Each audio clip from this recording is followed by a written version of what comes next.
nibqgħu tilejn il-fuq, it-tfal isibu posthom fl-ewwel siġġiet bil-palm fl-art tal-tulu. Poġġuhom fl-art qudiemkom, quddiem is-siġġijiet u nibqgħu bil-wieqfa. In-nies jibqgħu tilejn fuq quddiem jimlew is-siġġijiet. Kom beraħ għall-Kristu huwa jaraf x'hemm ġewwa kull bniedem, jiftħu qalbkom mingħajr biża' fittex il-qalb. Nibqgħu tilejn fuq quddiem għad baqa' s-siġġijiet vojta. It-tfal jibqgħu ġejjin fuq quddiem. Qumu bil-wieqfa.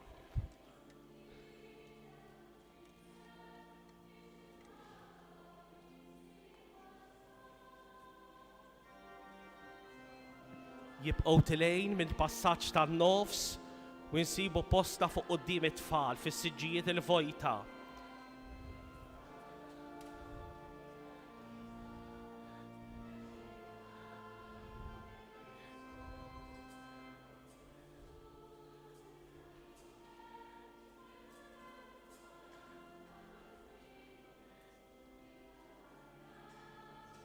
It-tfal iqumu bil-wieqfa, tfal iqumu bil-wieqfa.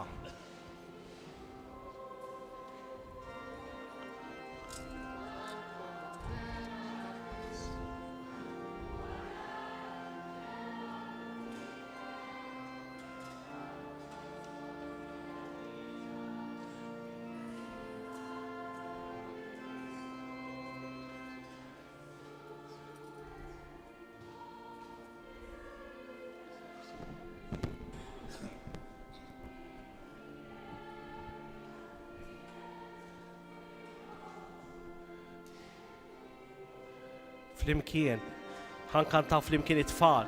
Kom beraħ għall-Kristu huwa jaraf x'hemm ġewwa kull bniedem, jiftħu qalbkom mingħajr biża' fittex il-qalb lill-Kristu. Nilqgħu ejjew nilqgħu.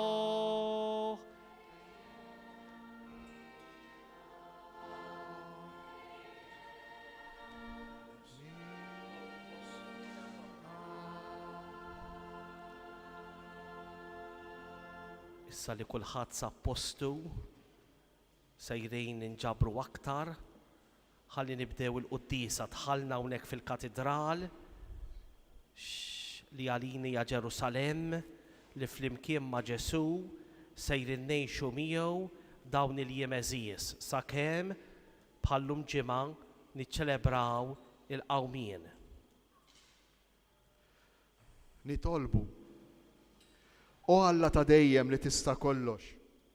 Intlilna l-bnedmin tajtna eżempju ta' umiltà meta rid li s-Salvatur tagħna isir bniedem bħalna u jieħu l-mewt tas-salib. Fil-ħnina tiegħek atina li s-sabar tiegħu ikun ta' tagħlim għalina u li jistħoqilna nissieħbu miegħu fil-qawmien għall-ħajja. Bibnek Ġesu Kristu Sidna li hu Alla u miegħek jgħix u jsaltan flimkien mal-Ispiritu Santu għal dejjem ta' dejjem. Amen.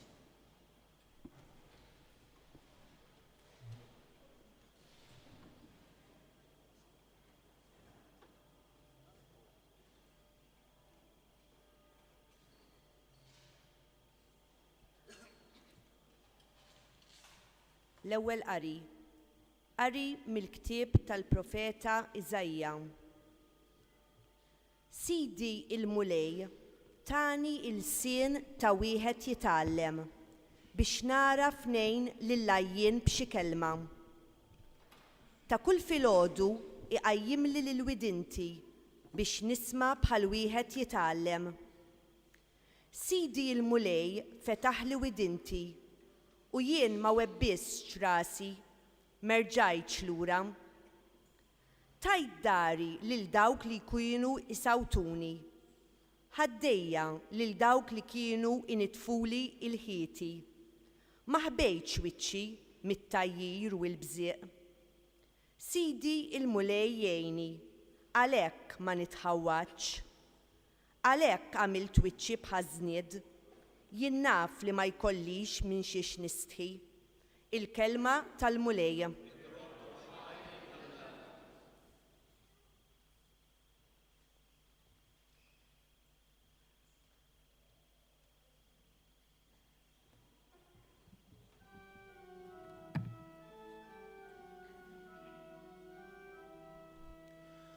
Alla tiegħi, għaliex tlaqtni. Flimkien? Alla tiegħi, għaliex tlaqtni. Dawk kollha li jarawni jitku bija, jajbuni ħarku rashom u jgħidu fidejn il-mulejn ħajħilsu, ħaj salvaħu l-abbieħi taxxa. Flimkien? Alla tiegħi, għaliex tlaqtni. Ara l-klib daru miegħi, ġema ta' nies ħżina trosni, tabu l-idejja u riġlejja, nista' notadmi kollu. Flimkien? Alla tiegħi, għaliex tlaqtni. Wejġi qasmu bejnietom, għal-libsa tiegħi jaħtaw ix-xorti, imma int mulejla titbiħax, għajnuna tiegħi fittexenni. Flimkien? Alla tiegħi, għaliex tlaqtni.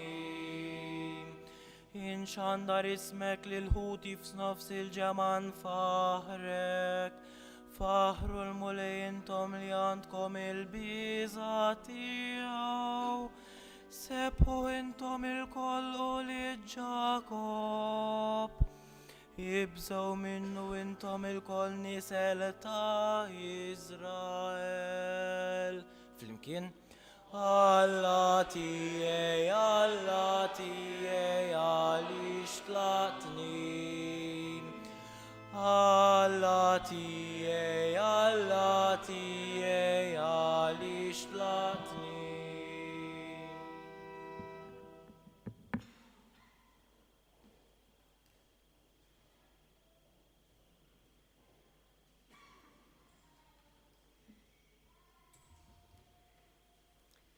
It-tieni qari. Kristu ċekken lilu nnifsu għalhekk Alla qollih.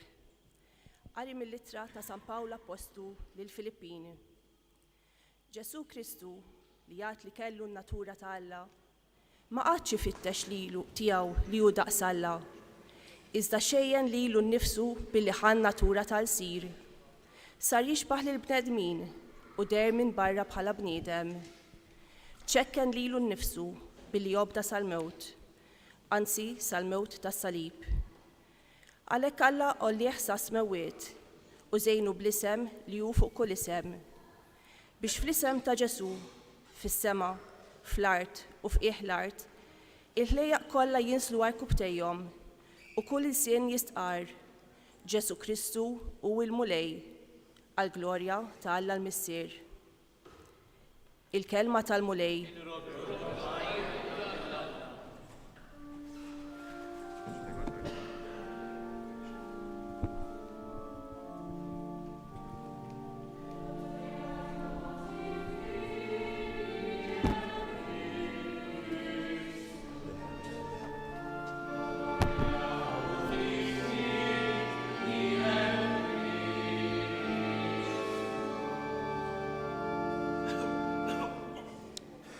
Minħabba fina Kristu obda sal-mewt, anzi sal-mewt tas-salib, għalhekk Alla qollih sa smewiet u żejnu bl-isem li hu fuq kull isem.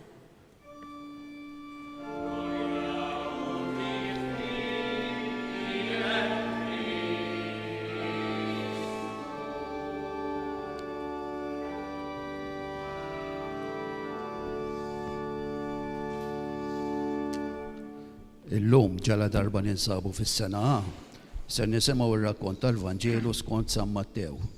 Ejjew b'attenzjoni, insegwu dan ir-rakkont li huwa stqarrija tal-fidi fis-salib glorjuż ta' Kristu biex bħaċ-ċenturjun nistqarru l-fidi tagħna fi Kristu msallab bħala liben talla. Passjoni ta' Sidna Ġesu Kristu skont San Mattew. Mod bil-qiegħda.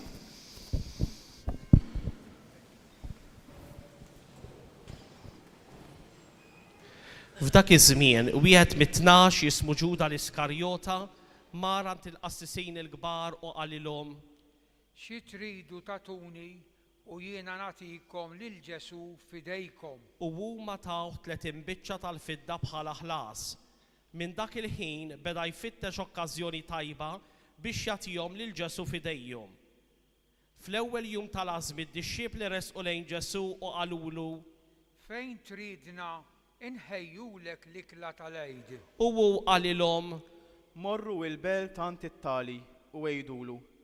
Għallek li mallem, is-sija tiegħi waslet. Jien se nagħmel l-ikla tal-għid għandek mad-dixxiepli tiegħi. Id-dixxiepli jagħmlu kif ordnalhom Ġesu u ħejjew l-ikla tal-għid. Għal-ħin ta' filgħaxija qatfu il-mejda flimkien ma' 12 u waqt li kell qal: Tassew ngħidilkom li wieħed minnkom se jittradini. u huma bdew isewdu qalbhom ħafna u kull wieħed minnhom beda jistaqsih. Jaqgħu jien mulej. U Ġesu weġibhom: Dak li jmitt idu u jbill il-ħobs fi platt wieħed miegħi dak li se jittradini. Bin il-bniedem imur kif hemm miktub fuqu, imma ħażin għalih dak il-bniedem li permezz tiegħu bin il-bniedem ikun moti f'idejn l-edewwa. Kien ikun aħjar għalih dak il-bniedem li kieku ma twilet xejn. Qabeż Ġuda dak li jittradih u qallu: Jaqgħu jien Rabbi. wieġbu Ġesu. Int qiegħed tgħidu. Huma u jieklu, Ġesu ħa l-ħobs f'idejh. Qal il-barka, qasmu, newlu lid-dixxiepli u qal: Ħudu, kulu dan hu ġismi. Imbagħad ħa l-kalċi f'idejh, ratt il-ħajr, newlilhom il-kalċi u qal: Ixorbu l-kol minnu, għax dan huwa demmi, id-dem tal-pat li jixxeret għal-kotra għal maħfra ta' dnubiet. Ngħidilkom li ma nerġax nixrob iżjed minn dan il-frott tad-dilja sa dakinhar li nixrob inbit ġdid magħkom fis-saltna ta' missieri. Kantaw is-salmi u ħarġu lejn il-għolja taż-żebbuġ. Imbagħad Ġesu qalilhom: Il-kol kemm intom se titħawdu minħabba fija f'dan il-lejl, għax hemm miktub: Nidrob ir-raj u n-naċ tal-merħla jitferxu. Imma wara li nqum mill-mewt immur il-Galilija qabilkom. Qabeż Pietru qallu: Jekk kulħadd jitħawwat minħabba fik, jiena ma nitħawwat qatt. Qallu Ġesu: Tassew ngħidlek li dal-lejl qabel ma jidden is-serduk inti tkun ġaġġ ħatni 3 darbiet. Qallu Pietru: Le ma niġħdekx, anqas jekk ikolli jimmut għalik. u d-dixxiepli l-oħra wkoll kulħadd qal l-istess. Imbagħad Ġesu flimkien mad-dixxiepli tiegħu waslu f'qasam jgħidulu l-Ġetsemani u qal lid-dixxiepli: Oqgħodu bil-qiegħda hawn sakemm immur hemmhekk nitlob. u ħamiegħu lil Pietru iż-żewġ ġolijiet ta' Żebedew u beda jsewwet qalbu jiddejjaq. Imbagħad qalilhom: Għandi ruħi mnikta l-mewt, ibqgħu hawn u wissru miegħi. Mexa kemm xejn il-qudiem inxteħed wiċċu fl-art jitlob u jgħid: Missier, jekk jista' jkun biet minni dan il-kalċi, imma mhux kif irrid jien, iżda kif trid int. Ġie ħdejn id-dixxiepli u sabhom reqdin u qal lil Pietru: Mela ma flaħtux tisru sija waħda miegħi. Isru u itolbu biex ma titħlux fit-tiġrib. L-ispirtu iva jrid, imma l-ġisem dajjef. Għat-tieni darba raġa mar jitlob u qal: Missier, jekk dan il-kalċi ma jistax jgħaddi mingħajr ma nixorbu, tkun magħmula r-rieda tiegħek. Mill-ġdid ġiew sabhom reqdin għax għajnejhom kienu tqal bin-nas. Ħallihom u raġa mar jitlob għat-tielet darba u qal l-istess kliem. Imbagħad ġie ħdejn id-dixxiepli u qalilhom: Issa se torqdu u tistrieħu? Ara, is-sija waslet u bin il-bniedem se jkun moti f'idejn il-midinbin. Qumu, ejjew immorru, araw dak li se jittradini huwa fil-qrib. Kif kien għadu jitkellem ġi Ġuda, wieħed mit-12, b'ġema kbira tal-ismiegħu armati bis-sjuf u l-bsatin, mibgħuta mill-qassisin il-kbar u x-xuħ tal-poplu. Issa dak li kien se jitradih kien tawhom sinjalu qalilhom. Lil dak li jimbus, dak hu aqbduh. U minnu fih resaq fuq Ġesu qallu Islem għalik, Rabbi. u biesu. U Ġesu qallu Ħabib, għalek ġejt int. u huma resqu lejh, meddew idejhom fuq Ġesu qabduh. Wieħed minn dawk li kienu ma' Ġesu ħareġ idu u silet is-sejf, darab lil qaddej tal-qassis il-kbir u qatalu widintu. Imbagħad Ġesu qallu Erġa' daħħal sejfek f'postu, għax kull min jaqbad is-sejf, bis-sejf jinqered. Taħseb int li ma nistax nitlob lil missieri u jibgħat li issa stess aktar minn 12 il-leġjun ta' anġli? Iżda mbagħad kif iseħħ l-iskrittura li tgħid li hekk għandu jsir? fl-istess waqt Ġesu qal Iskom ħriġtu għal xi ħalliel, armati bis-sjuf u l-bsaten biex taqbdu lili. Jien kuljum kont inkun bil-qiegħda fit-tempju nagħllem u ma żammejtunix. Iżda dan kollu ġara biex iseħħ il-kitba tal-profeti. Imbagħad id-dixxiepli kollha telquh u ħarbu. Dawk li qabdu lil Ġesu ħadduh quddiem Kajfa l-qassis il-kbir fejn ġa kienu nġabru l-kittieba u x-xjuħ. Pietru kien baqa' mixi warajh mill-bogħod sal-palazz tal-qassis il-kbir. Daħal ġewwa u qgħad bil-qiegħda mal-qaddejja biex jara kif kienet se tintemm il-biċċa. Il-qassisin il-kbar u s-Sinedriju kollha bdew ifittxu xhieda folozz kontra Ġesu bil-ħsieb li jagħtuh il-mewt. Iżda l-kemm resqu bosta xhieda folozz ma sabux fuq jixluh. Fl-aħħar resqu 2 u qalu Dan qal, nista' nħott it-tempju ta' Alla u nerġa' nibnieh fit-3 ijiem. Il-qassis il-kbir qam u qallu Xejn ma twieġeb, x'inhuma jiġdu kontra tiegħek? imma Ġesu baqa' siket. Imbagħad il-qassis il-kbir qabad u qallu Aħlif li fuq Alla il-ħaj u għajdilna jekk intix il-Messija bin Alla. qallu Ġesu Inti qiegħed tgħidu u ngħidilkom ukoll min issa l-qudiem għad taraw lil bin il-bniedem bil-qiegħda n-naħa tal-lemin ta' dak li jista' kollox u ġej fuq is-sħab tas-sema. Imbagħad il-qassis il-kbir ċarrat il-biesu u qal Din dawwa. Xi ħtieġa għandna iżjed ta' xhieda? Ara, smajtuha issa id-dawwa. X'jidrilkom? huma weġbuh u qalu ħaqqu il-mewt. imbagħad besqulu f'wiċċu taħ bil-pon u xi wħud tawh bil-ħarta u qalulu Aqta minn tajjilek Messija din id-daqqa. Intant Pietru kien hemm barra bil-qiegħda fil-bitħa tal-palazz u resqet fuq waħda qaddejja u qaltlu Int ukoll kont ma' Ġesu tal-Galilija. immu ċaħat quddiem kulħadd u qal Anqas naf xi trid tgħid.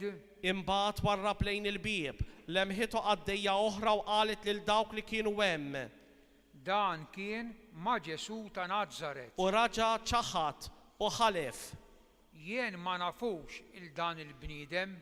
Wara ftit dawk l-istess nies resqu lejn Pietru u qalulu Tassew, inti wkoll wieħed minnhom għax għandek il-kisra ta' kliemek tikxfek. imbagħad qabad jisħet lilu nnifsu u jaħlef Le, ma nafux il-dan il-bniedem.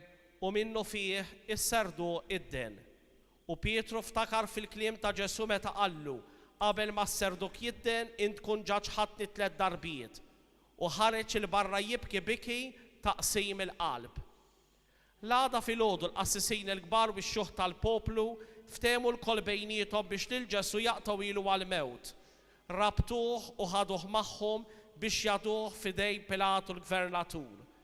Imbagħad Ġuda it-traditur meta ra li Ġesu kien ikkundannat nidem u mar bi 30 biċċa tal-fidda għand il-qassisin il-kbar u x-xjuħ biex jerġa' jagħtihom l-hom lura u qalilhom Dnibt għax ittradejt bniedem bla ħtija. Iżda huma qalulu aħna dan x'inhi affari tagħna, dak araħint. u waddab il-flus fis-santwarju, telaq u mar tallaq.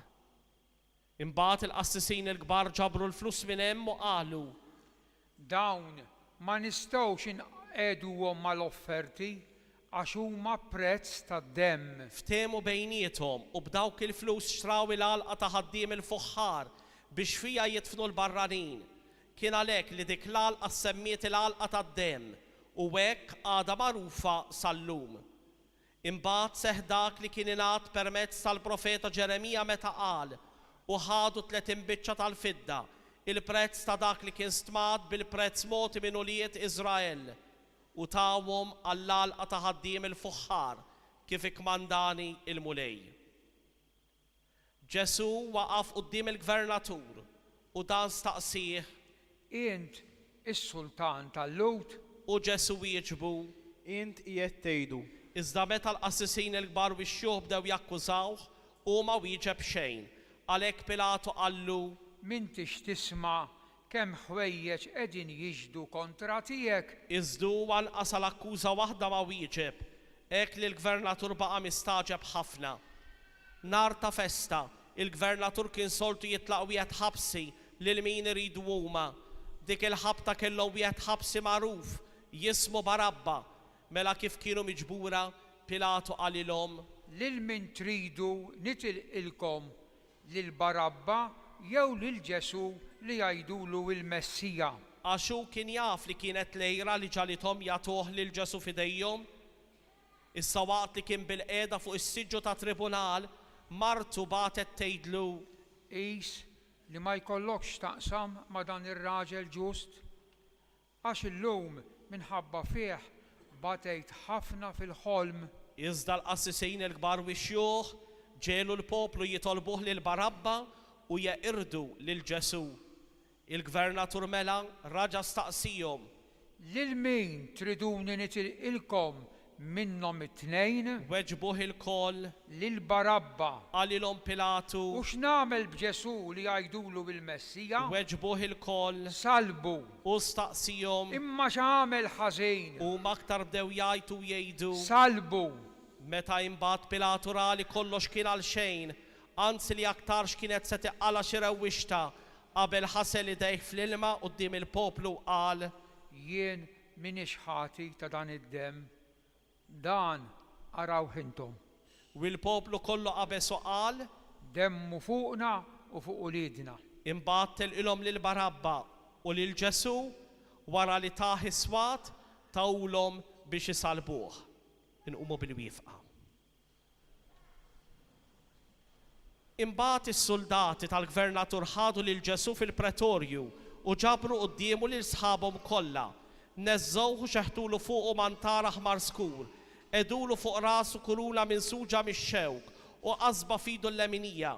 Inxteħtu arkubtejhom quddiemu u għadu jiddieħku bih u jgħidulu Islem għalik, sultan tal-Lut. bes u fuq u ħadulu l-qasba minn idu u bdew jagħtuh bija fuq rasu.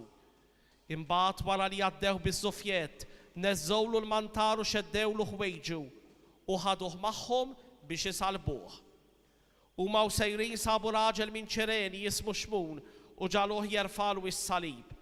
Meta waslu f'post jgħidulu Golgota jiġifieri post il-qorrija, taw jixrob imbit b'taħlita morra u daqu imma ma rridx jixorbu. Imbagħad salbuh u qasmu ħwejġu bejniethom billi tellowhom bix-xorti. U jixteħtu bil-qiegħda u għadu hemm għassa miegħu. U qegħdulu fuq rasu l-kawża tal-kundanna tiegħu li kienet tgħid hekk, dadu Ġesu, is-Sultan tal-Lut. Imbagħad miegħu salbu żewġ ħallelin, wieħed fuq il-lemin u ieħor fuq ix-xellug. Dawk li kienu għaddejjin bdew jajruh, iċaqilqu rashom u jgħidu Int li tħott it-tempju u fit-3 ijiem terġa' tibnieh. Salva lilek innifsek jekk int liben ta' Alla u inżel minn fuq is-salib. Hekk ukoll il-qassisin il-kbar bdew jiddieħku bih mal-kittieba u x-xjuħ u jgħidu Salva oħrajn lilu innifsu ma jistax isalva. u s-Sultan ta' Iżrael. Ħajinżel issa minn fuq is-salib u nemmnu fih.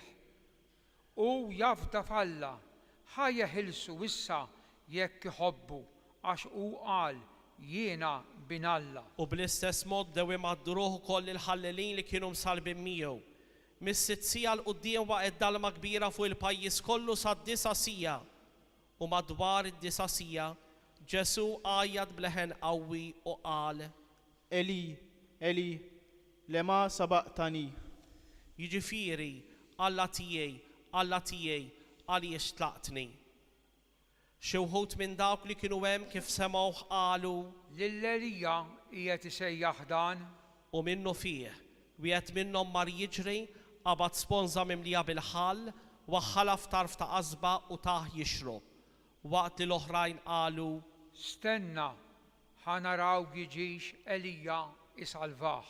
Imma Ġesu raġa' għajjad għajta kbira u rat ruħu. Ninżlu fiskiet tal-kubtejna.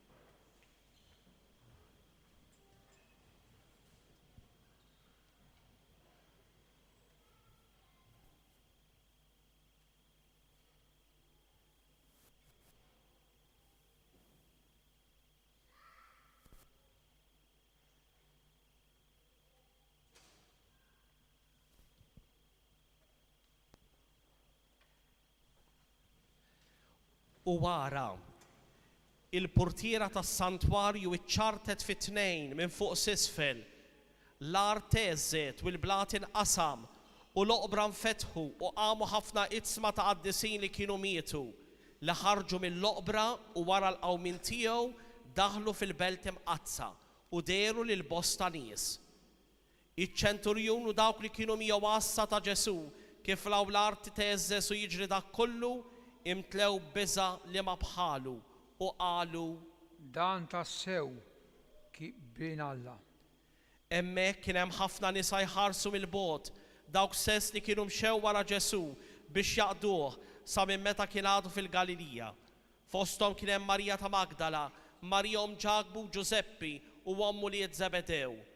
X'ħin sar fil-għaxija ġie raġel għani minn Arimatija jismu Ġuseppi li hu wkoll kien sar dixxiplu ta' Ġesu. Marant Pilatu talbu l-ġisem ta' Ġesu. Imbagħad Pilatu ordna li jingħatalu. Ġuseppi ħal ġisem u kefnu fl-iżgħar nadif, qiegħdu fil-qabar ġdid tiegħu li kien ħaffer fil-blat, gerbeb ġebla kbira fid-daħla tal-qabar u telaq. Iżda Marija ta' Magdala u Marija l-oħra baqgħu hemm bil-qiegħda biswit il-qabar. Il-għada, jiġifieri meta għadda jum it-tħejjija, il-qassisin il-kbar u l-Farizej inġabru għand Pilatu u qalulu: Sinjur, aħna ftakarna li dan il-bniedem qarrieq meta kien għadu ħaj qal wara 3 ijiem inqum. Mela ordna li l-qabar ikun imħares tajjeb sat-tielet jum li ma jmorrux jiġu id-dixxipli tiegħu jisirquh u jgħidu lill-poplu: Għam il-mewt, u hekk il-qerq tal-aħħar ikun agħar minn tal-ewwel. Qalilhom Pilatu: Għandkom lassa, morru ħarsuh tajjeb kif tafu. U huma marru jissiġillaw il-ġebla biex il-qabar jibqa' mħares sewwa u ħallew ukoll il-għassa miegħu. Il-kelma tal-mulej. Tifħir lilek.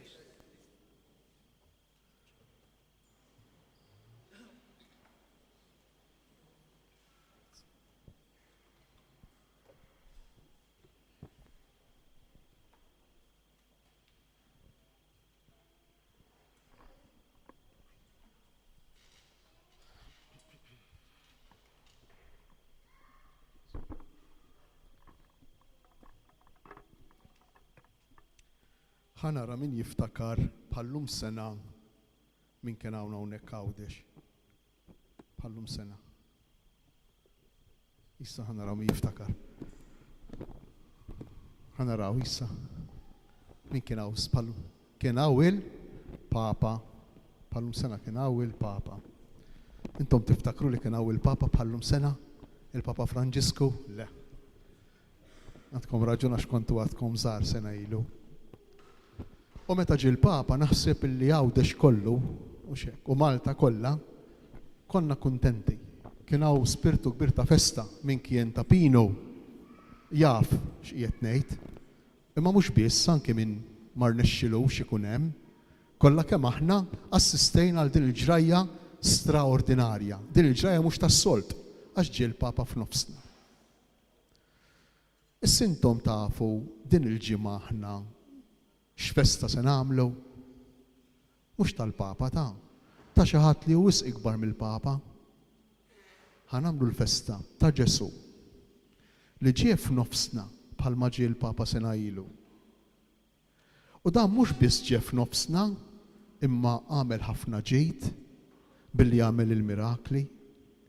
Għallimna kif għandna ngħixu biex inkunu kuntenti, biex kulħadd ikun kuntent, mhux jien biss, imma anki n-nies l-oħra jkunu kuntenti, naħsbu f'xulxin.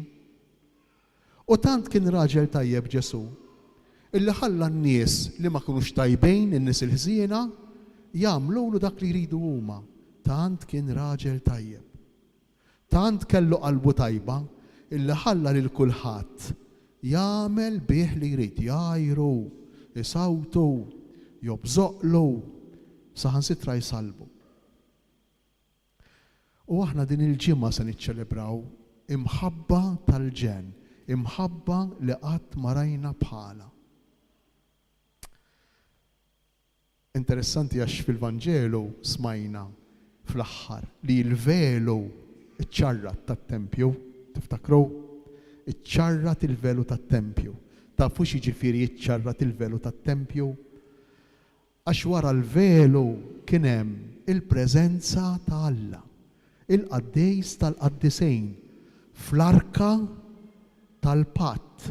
Kien hemm din il-biċċa kaxxa u ġo fija ġo din il-kaxxa kien hemm it-twavel tal-liġi li Alla kien tal-il-Mosè, kien hemm ftit manna illi l-poplu kien ġabar mid-deżert u kien hemm il-bastun ta' Aaron ġewwa l-arka.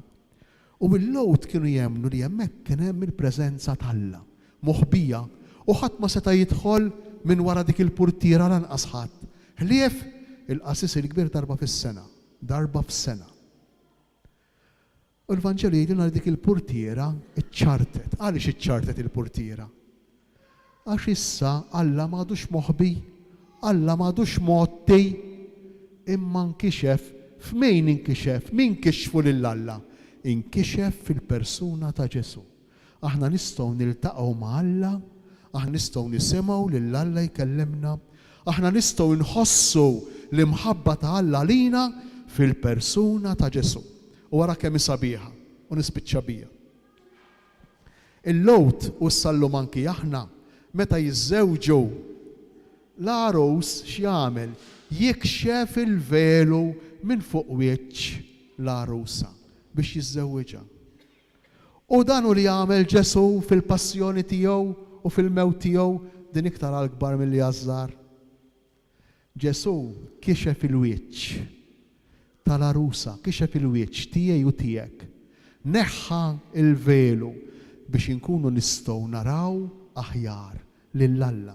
Imma mhux biex inkunu nistgħu narawh biss, imma saħansitra biex jiżżewwiġna, biex isir ħaġa waħda ma' kull wieħed u kull waħda minna. Tant sar ħaġa waħda ma' kull wieħed u kull waħda minna illi daħal fil-mewt tagħna, daħal saħansitra fl-esperjenza tad-difna tagħna. U qiegħed magħna hawnhekk fl-Ewkaristija. Neħħa il-velu minn fuq wiċċna biex inkunu nistgħu narfuh lill-Missier, imma mhux biss, biex inkunu nistgħu nsiru ħaġa waħda miegħu. Ħaniqafaw, però bistedina li mbagħad se jerġa' għamlilkom l-arċiprit fl-aħħar żgur. Ejja ngħixu kollha kemm aħna din il-ġimgħa, ejja nkomplu ngħixuha din il-ġimgħa sabiħa, din il-ġimgħa tat-tieġ tad-divinità, tat-tieġ ta' Alla fil-persuna ta' Ġesu mal-umanità, ma' kull wieħed u kull waħda minna. Għaliex għax għandna bżonn aħna, għandna bżonn inħossu l-imħabba ta' Alla fil-persuna ta' Ġesu. Kull wieħed u kull waħda minna hawnhekk għaċċanejn għall-imħabba ta' Alla lina. Ejjew nħallu din il-ġimgħa lill Alla jatina jurina din l-imħabba tiegħu.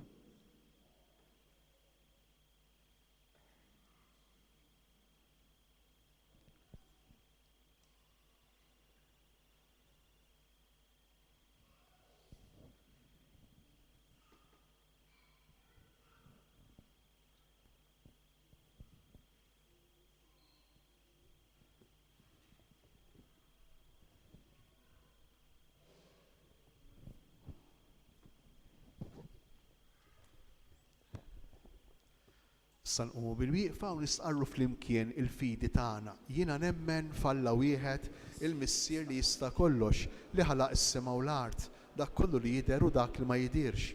U f'mulej wieħed Ġesu Kristu, iben waħdini ta' Alla. Imnissel mill-Missier qabel kull żmien. Alla minn Alla, dawl minn dawl, Alla veru minn Alla veru. Imnissel mhux magħmul, natura waħda mal-Missier u bih sar kollox. Niżel mis-smewiet għalina l-bnedmin u għall-fidwa tagħna. U ħal-ġisem bis-seħa tal-Ispirtu Santu minn Marja Verxni u sar bniedem. Salbuh għalina, bata taħt Ponzu Pilatu, mietu difnuh. Fit-tielet jum qam mill-imwiet skont il-kotba mqazza u tela s-sema, qiegħed fuq il-lemin tal-Missier, u għandu jerġa' jiġi bil-glorja biex jagħmel ħaq mill-ħajjin u l-mejtin, u s-saltna tiegħu ma jkollix tmiem. U fl-Ispirtu Santu mulej li jagħti l-ħajja li ġej mill-Missier u mill-liben, li hu meqjum imweġġaħ flimkien mal-Missier u mal-liben u li tkellem f'hom il-profeti u fi Knisja waħda qaddisa, kattolika, apostolika, nistqar mudija waħda għal maħfra ta' dnubiet, nistenna l-qawma mill-imwiet u l-ħajja ta' żmien li ġej. Amen.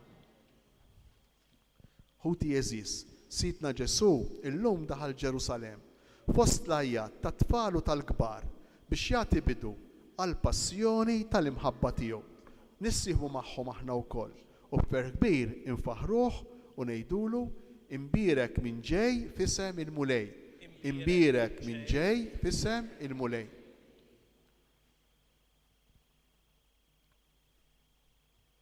Intlajt brieda sħiħa lejn Ġerusalem biex ibatti u tmut għalina u hekk tidħol fil-glorja tiegħek.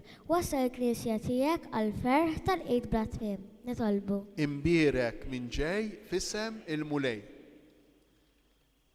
Inġejt fid-dinja biex issalvana il-mitinbin, wassal fis-saltna tiegħek lil dawk kollha li għandhom il-fidi, it-tama u l-imħabba. Nitolbu. Imbierek minn ġej f'isem il-mulej. Inti tajt kotra ta' grazzi lid-dinja bil-passjoni tiegħek. Għamel li ngħixu dejjem bil-spirtu li tajtna fil-mamudjan. Nitolbu. Imbierek minn ġej f'isem il-mulej. Inti ċekkint u bdejt tal-mew tas-salib, qabel li l-qaddejja kollha tiegħek jobdu dejjem u jżommuhom sieħ sal-aħħar. Nitolbu. Imbierek minn ġej f'isem il-mulej.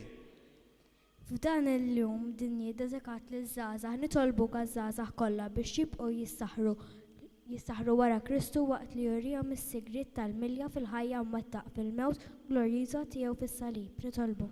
Imbierek minn ġej f'isem il-mulej.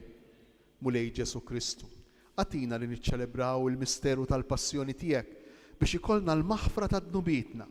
Ħalli bil-ferħ imbagħad niċċelebraw il-qawmin tiegħek mill-imwiet, inti li tgħix fis-saltan għal dejjem ta' dejjem. Amen. Nibqgħu bil-wieqfa għall-offertorju nixtieq infakkarkom li l-ġabra tal-lum hija ġabra speċjali peress li l-ewwel ħadd tax-xahar peress l-ispejjeż għal din il-ġimgħa mqazza. Grazzi tal-ġenerożità tagħkom. Se nirresqu fuq l-artar l-offerti tal-ħobs u l-inbit biex isaħħuna ħalli nimxu ma' Ġesu il-mixja sal-qawmin.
Itolbu ħuti biex is-sagrifiċċju tiegħi u tagħkom ikun joġob l-Alla l-Missier li jista' kollox.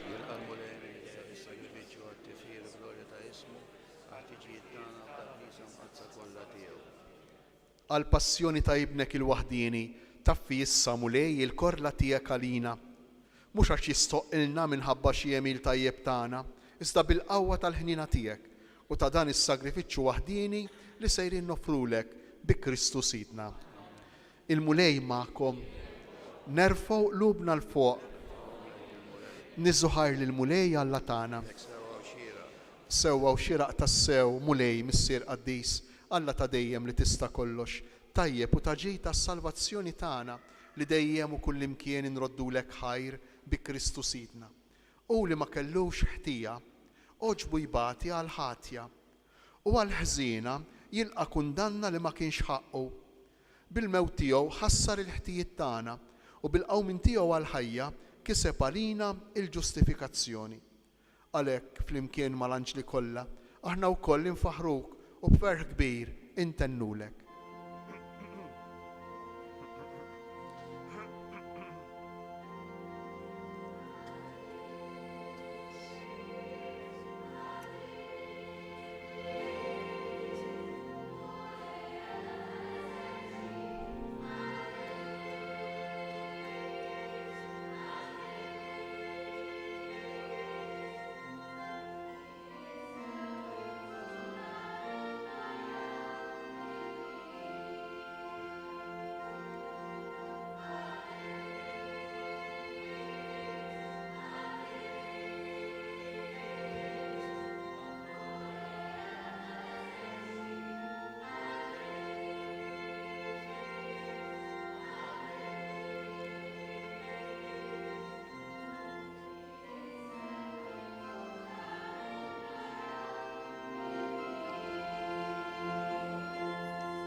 Hosanna, Hosanna, Glorita, Smawit.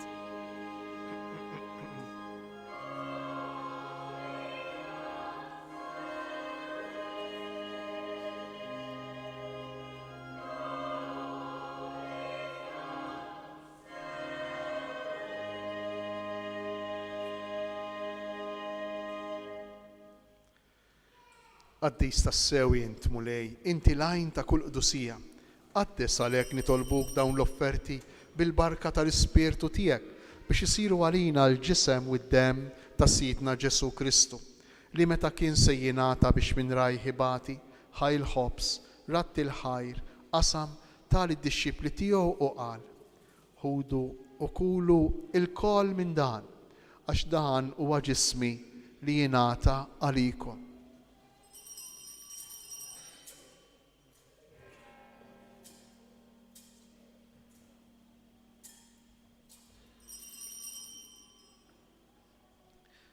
Ekku kol wara l-ikla ħal-kalċi reġa' ratti l-ħajr tal id-dixxipli tiegħu u qal: ħudu u jxorbu minnu il-kol, għax dan huwa l-kalċi ta' demmi tal-patt il-ġdid li jibqa' dejjem, id-demm li jixxerret għalikom u għall-bnedmin kollha għal maħfra ta' dnubiet. Għamlu dan b'tifkira tiegħi.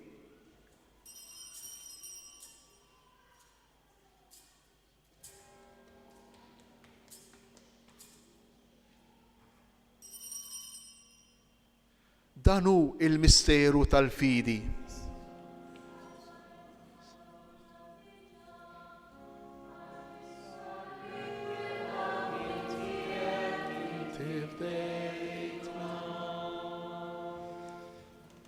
Għalhekk aħna nagħmlu dan b'tifkira tal-mewt u l-qawmien ta' Sidna Ġesu Kristu, nofrulek mulej il-ħobs tal-ħajja u l-kalċi tas-salvazzjoni. U nroddulek ħajra xogħbok tilqana hawn quddiemek biex naqduk. U miċ-ċokon tagħna nitolbu li l-Ispirtu Santu jaqgħadna f'ġisem wieħed, lilna li nieħdu sehem mill-ġisem u d-demm ta' Kristu. Ftakar mulej fit-Knisja tiegħek imxerda mad-dinja kollha u tlaqa' fl-imħabba flimkien mal-Papa Franġisku, mal-Isqof tagħna Antonu, mal-Ministri tiegħek kollha. Ftakar ukoll fħotna li raqdu bit-tama tal-qawmin, partikolarment il-benefatturi ta' dan il-katedral, Gianni, Grazia u Lori Xikluna, Emanuel Karwana u l-familja Gatt, Paola Karwana, Maria Said, l-erwieħ tal-familja Ġuż Borċ u Aquilina, Francis Cardona u Michael Mejla. Ftakar fil-mejtin kollha, daħħalhom quddiemek fid-dawl tas-sebt tiegħek. Ħenna lina l-koll nitolbu kati lilna wkoll il-wirt tal-ħajja ta' dejjem. Flimkien mal-Verġni Mqazza u Malla Marija, mar-raġel tagħha San Ġusepp, mal-apposti u l-qaddisin kollha li jgħixu fil-biberija tiegħek sa mill-bidu tad-dinja. Għamel li magħhom infaħruk u nsebħuk b'Ġesu Kristu ibnek. Bi Kristu ma' Kristu u fi Kristu, jingħata lilek Alla missier li tista' kollox, flimkien mal-Ispirtu Santu, kull ġeħu glorja għal dejjem ta' dejjem. Amen. Ejjew nitolbu kif għallimna u ridna nagħmlu li ben ta' Alla għas-salvazzjoni tagħna. Missirna li inti bismew jitqaddes ismek, tiġi saltadek, ikun dak kif fis-sema l-ard. Ħobsna ta' kuljum għatina llum, aħħarna drumina, ħalma nafru lill-miluħati għalina, jiddaħħal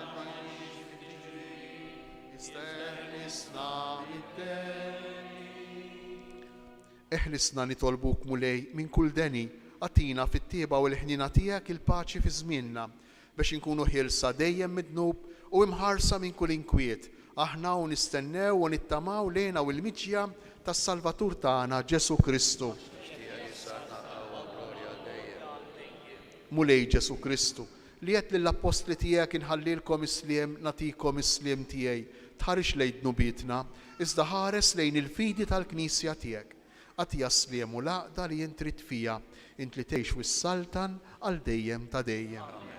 Il-paċi tal-mulej tkun dejjem magħkom. Għatu l-paċi lil xulxin.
Dan hu l-ħaruf tal-Alla, dan hu Ġesu li jneħħi d-dnub tad-dinja. Ħenjin aħna li aħna mistiedna għal din l-ikla tal-ħaruf. Walej ma jisoqlix titħodha li saqaf tiegħi, iżda jbistelma waħda u ruħi tkun infejqa. Għal-ħin ta' tqarbin se jirkun hawn 5 saċerdoti, dawk li jinsabu fin-navu fil-kappelluni, it-tqarbin se isir fil-kappelluni. Dawk li jedin fil-korsija se jkun hemm 3 saċerdoti titla fil-lira waħda biex ikun hemm ċans biex tinżel lura fil-lira mill-istess passaġġ tan-nofs ġala darba taħt l-arkati hawn l-istatwi. Ngħixu dan il-mument ta' tqarbin f'ġabra kbira u nitlob lil katekisti imexxu it-tfal dawk li għadhom ma tqarbnux jorbtu jdejhom fuq sidrhom biex saċerdoti jberkuhom.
nitolbu. Issa li tqarbilna bid-don qaddis tiegħek, fiċ-ċokontana mulej nitolbuk biex bħalma bil-mewt ta' ibnek tajtna t-tama tal-ħwejjeġ li nemnu, hekk ukoll bil-qawmin tiegħu għall-ħajja, twassalna l-premju li lejha aħna mixja bi Kristu Sidna. Amen. Proset tassew li nġbarna miż-żar sal-kbar biex ftaħna flimkien il-ġimgħa mqazza kif qedtilkom tħallna hawnhekk fil-katedral li hija Ġerusalemm tagħna. Nittama li din il-ġimgħa nibqgħu niltaqgħu, nittama li għandkom il-programm li batna f'kull dar mal-bulettin, dawk li m'għandhomx programm jistgħu jiġbruh minn fuq il-mejda tal-offerti li tinsab biswit l-istatwa tad-Duluri. Għada it-tnejn it-tfal ikollhom l-aħħar darba katekizmu fil-5 kollna flimkien hawnhekk fil-Knisja, anke tfal tal-Year 1 u tal-Year 2. Ħajkun hawn anke l-qrar tfal kif sejjer ikompli l-qrar hawnhekk fil-katedral tul il-ġurnata kollha. Inħeġġiġkom ħafna ma nħallux dal-lejt jgħaddi mingħajr ma niltaqgħu u nduqu din l-imħabba kbira ta' Kristu. U allura naħsbu għall-qrar. Anke nhar l-erba' jerġa' jkollna l-qrar.